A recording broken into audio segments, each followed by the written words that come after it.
A woman got all dressed up, hoping to find a rich husband. But to her surprise, her date ended up asking her for money.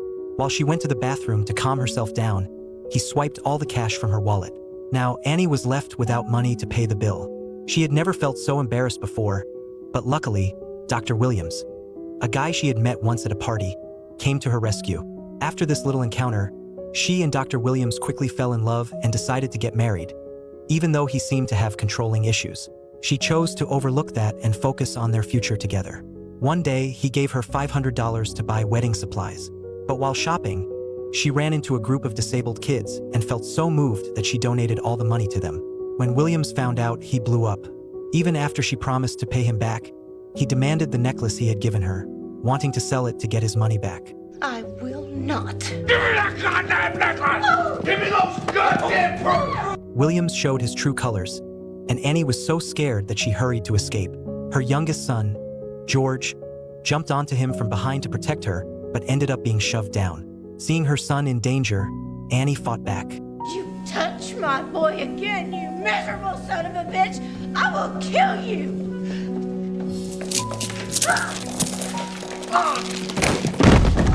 After this, the wedding was off surely, but Annie still dreamed of finding a wealthy man to marry. Living in America in the 1950s, she was raised with the belief that a woman's role was to marry and have children. Even though women's status was gradually improving, the idea of relying on men was still deeply rooted. In her previous marriage, her husband was responsible for earning the money. All she had to do was spend it elegantly and enjoy life. Until one day, when she returned home earlier than scheduled, she caught her husband cheating. Annie even helped zip up the other woman's dress. After that, she packed her bags and prepared to divorce her husband. But he wasn't worried at all. Instead, he urged her to be realistic, saying she wouldn't survive after leaving him. Still, Annie chose to leave decisively, then went to the bank and took all the cash and jewelry from the safe with her. What's in that cloth there? I'll take that too. She tossed the ring back into the empty safe and went to the school to pick up her two sons. Her eldest son, Robbie, from her first marriage, loved acting, embroidery, and fashion. People often said he was not man enough, but Annie never saw that as a problem. In fact, she would ask Robbie to help her pick out outfits and praise his sense of style. Her youngest son, George, was from her current marriage.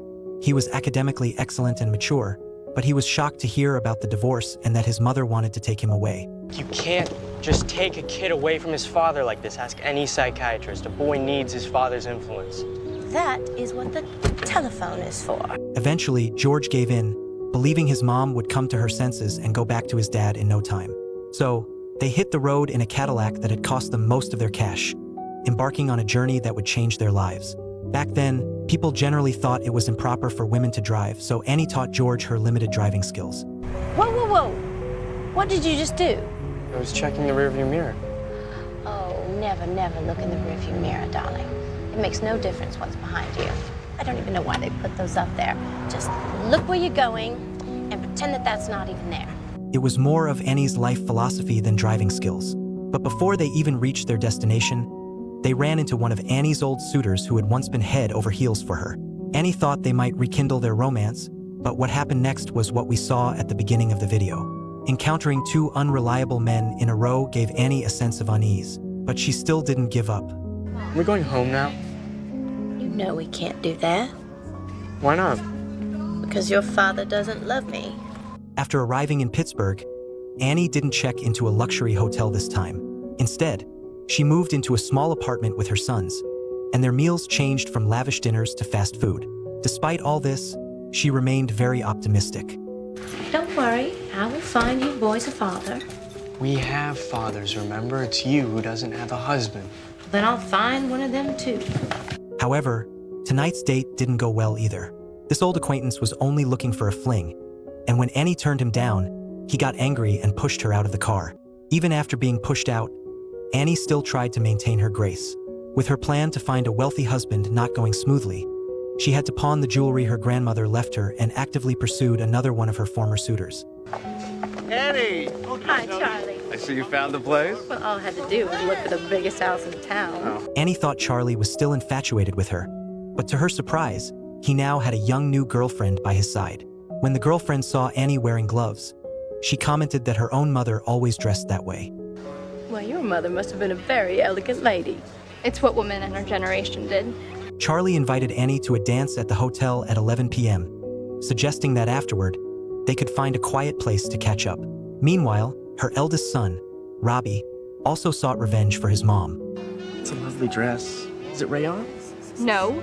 Later, George spotted a poster by the roadside and realized his dad, a band conductor, would be performing in Pittsburgh tonight. So, just as Annie was about to head to the dance, he told her he wanted to ask his dad to take him back to New York. Even though Annie tried to convince him not to go and promised that things would get better soon, George stood firm and told her to let go of those unrealistic ideas, saying she was too old for those guys.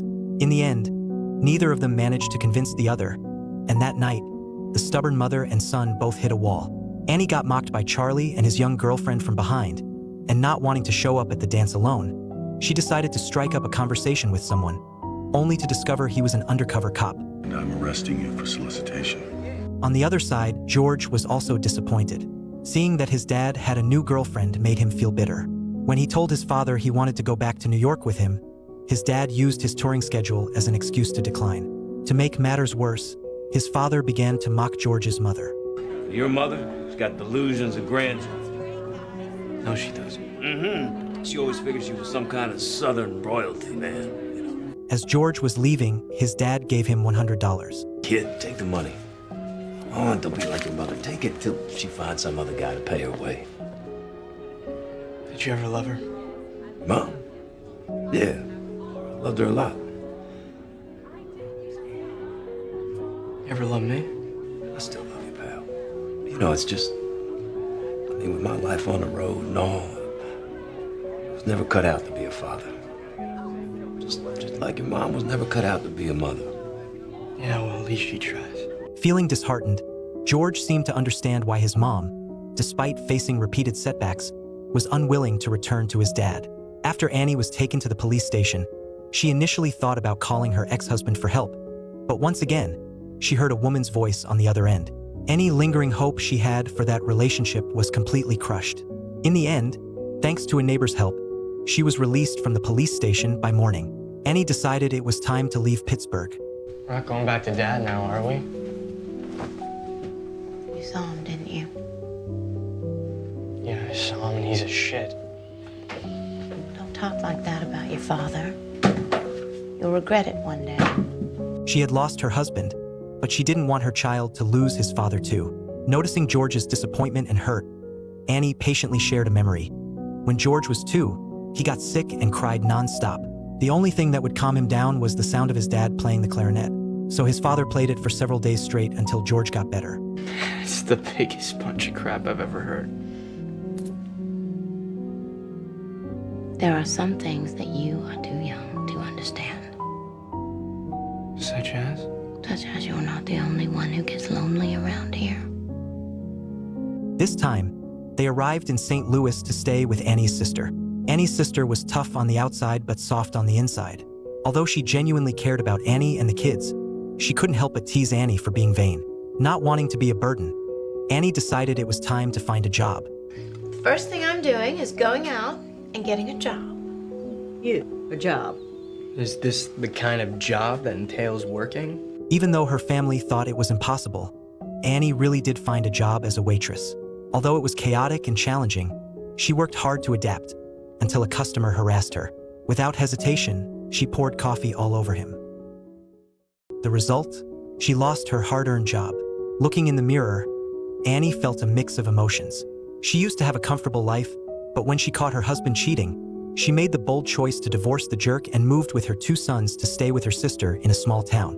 But just when she thought things might get better, she was fired shortly after starting her new job. Fortunately, luck was on her side. While shopping for paint, she noticed a woman struggling to find the right color. Using her good taste, Annie recommended a shade that really stood out. And with her excellent persuasion skills, she quickly got the woman to buy it. Her impressive performance amazed the manager, who offered her a job on the spot. In just 3 weeks, she boosted the store's sales by 20%. When the owner, Bill, visited the shop, he was instantly smitten by this beautiful and elegant woman. Heavenly gold. I beg your pardon? Your hair. I'm gonna mix a color just like it and call it Heavenly Gold. Bill Massey. Gentleman's blue. I beg your pardon? Your eyes. They're gentleman's blue. On the other hand, Annie's younger son, George, was settling in well at his new school and had already made plenty of friends. His teacher even praised his writing, saying he showed real award-winning potential. Meanwhile, her older son, Robbie, landed the lead role in the school play once again, and Bill, perfect in every way, even offered to go with Annie to watch Robbie's performance. There's nothing I wouldn't do for the boys, Anne. Before long, they held a small wedding ceremony. But just as Bill finished his vows and was about to kiss Annie, a woman suddenly showed up. Is this your sister, darling? I'm his wife. Turned out Bill had serious mental issues. Over the past 2 years, he had married 7 different women. To clean up his messes, his wealthy family usually paid off people like Annie with compensation. Devastated, Annie decided to move once again, this time to Hollywood, to help Robbie pursue his dream of becoming an actor. But George didn't want to leave. He finally had a teacher who appreciated him, friends he shared interests with. He was tired of the constant moving and wanted stability in his life. Will you stop thinking about yourself for once in your life and start thinking about what I want? I'm always thinking about you, George. Oh, this bullshit. Well, why do you think I just spent the last 4 months driving halfway around the world? Oh, I forgot. Tell me why again. Get in the car. You don't even know me. Oh, George, stop being silly. George felt his mom didn't care about him at all. He agreed to get in the car on one condition. Annie had to answer just one question about him. But when he asked about his shoe size, his dream for the future, even his favorite color, Annie couldn't answer a single one. Finally, George asked one last question. Did she know his favorite book? Over the past 2 years, he had mentioned it many times. I don't know what your favorite book is. It's Catcher in the Rye. We have a winner. Not that I approve of a book like that. I've done the best I could. It's not good enough. Well, aren't you an ungrateful brat? And you're a lousy mother. That slap ended things between them for good, and George watched as Annie left with Robbie. The woman who once never looked back now couldn't bear to take her eyes off the rearview mirror. After calming down, George started to regret his actions, hoping she'd turn the car around and pull him back in. But he had underestimated his mom's resolve. Thankfully, Robbie called him every day from the road. Annie and Robbie made their way by hitchhiking for gas money, meeting all kinds of people like a tough Western cowboy, a chatty salesman, and Wendy, an acting student, along with her boyfriend. However, when they pulled over on a deserted road, the boyfriend suddenly turned on Annie, held her hostage, and demanded that Robbie hand over anything valuable, even mocking him by calling him a pansy. To his surprise, Robbie pulled a gun out of his mother's bag. I can handle this, Mom. Put down the ship, soldier boy. Make me, Ferry. Get back! The boy who had once seemed so weak was now a brave hero, protecting his mom. Annie, unwilling to watch Wendy go down a bad path with that man, decided to take her along when they left. But Wendy betrayed their trust. While eating at a restaurant, she slipped away, took Annie's luggage and money, and ran back to that terrible guy. Now Annie and Robbie were left with barely a few dollars. Robbie had no choice but to call George for help. Their uncle convinced George's aunt to send Annie the money she had left behind before she left town. Only then did George find out that Annie had given the settlement she received from Bill as funds for his stay with their aunt and uncle. Taking the money, George hopped on a bus to reunite with his mom. The moment Annie saw her son, her face softened into a relieved smile. George handed her the money and noticed the Catcher in the Rye tucked into her bag. Once they arrived in Los Angeles, they rented a small place, sold their luxury car, and Annie began looking for background acting gigs. Returning home one day, she was startled to find her ex-husband waiting there. He thought she'd had enough adventure and told her she could take the kids and return with him to New York the very next day. I can't do that. Don't you love me anymore? I don't know if I love you anymore.